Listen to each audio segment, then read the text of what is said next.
Hi friends, இது என்ன சொல்ல வந்தேனாக்கா, ஒரு வேலையை அந்தந்த வேலையை அவங்கவுங்களுக்குன்னு ஒரு திறமை இருக்கும். அது மாதிரி அவங்க முடிச்சிடுவாங்க ஒருத்தவங்க. அந்த வேலையை நான் செய்ய முடியுமான்னு கேட்டால் தெரியாது, நம்மளுக்கு தெரியாது. அதே மாதிரி என் வேலையை யாருன்னா எடுத்து செய்ய முடியுமான்னு கேட்டால் அதுவும் அவங்களுக்கு தெரியாது. இந்த மாதிரி தான் போகும். இப்போ என் வேலையை நான் செய்யணுன்னா நான் மட்டும் தான் செய்ய முடியும். என்னை மட்டும் தான் நம்பி அதை கொடுப்பாங்க. நான் அந்த டைமுக்கு முடிச்சு தரணும் என்னவோ அது எல்லாமே எனக்கு மட்டும்தான் தெரியும். இந்த வேலையை நம்ம வேறு யாருன்னா அந்த வேலையை பார்க்க முடியுமான்னு கேட்டால் கண்டிப்பாக முடியாது. இதை தான் நான் சொல்ல வரேன்.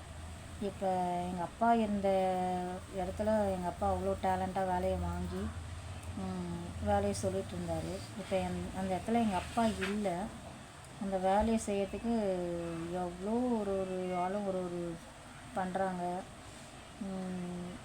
நினச்சாலே கஷ்டமாக இருக்குது எங்களுக்கு. எங்கள் அப்பா எப்படி டேலண்ட்டாக அந்த வேலையெல்லாம் வாங்கினாருன்னு தெரியல. எங்கள் அப்பா அந்தளவுக்கு டேலண்ட்டாக அவங்கக்கிட்ட வேலை வாங்கியிருக்காரு, காசும் கொடுத்துருக்காரு, எல்லாமே பண்ணியிருக்காரு. ஆனால் அந்த இடத்துல இப்போ எங்களால் எந்த வேலையுமே பார்க்க முடியல. அதுதான் நினைக்கிறேன். நான் ஒருத்தருக்கும் அவங்களுக்கு இருக்க ஒரு டேலண்ட்டு அவங்களால மட்டும்தான் பண்ண முடியும். என் வேலையை ஒருத்தவங்க செய்யுங்கன்னா செய்ய முடியாது, அவங்க வேலையை நான் செய்யணுன்னா செய்யவே முடியாது. அவங்களுக்குள்ள இருக்க திறமை, அவங்கவுங்களோட டேலண்ட்டு அவங்களுக்கு தான் தெரியும். மற்றவங்க ஒன்றுமே பண்ண முடியாது. சும்மா வேணால் வந்து கமெண்ட் பண்ணலாம், இது இவ்வளோ ஈஸி, அது அவ்வளோ ஈஸி, இதை நான் ஈஸியாக பண்ணிடுவேன், இதை நான் ஈஸியாக இது பண்ணிடுவேன் அப்படின்னு சொல்லிட்டு சொல்லலாம் வாயால். அங்கே நின்று ஒரு வேலையை வாங்கிறதுக்கும் சரி செய்யறதுக்கும் சரி ஒரு டேலண்ட்டு தனியாக தெரியும், இருக்கணும். அப்போ தான் அதில் சாதிக்கவும் முடியும்னு நினைக்கிறேன். Bye friends.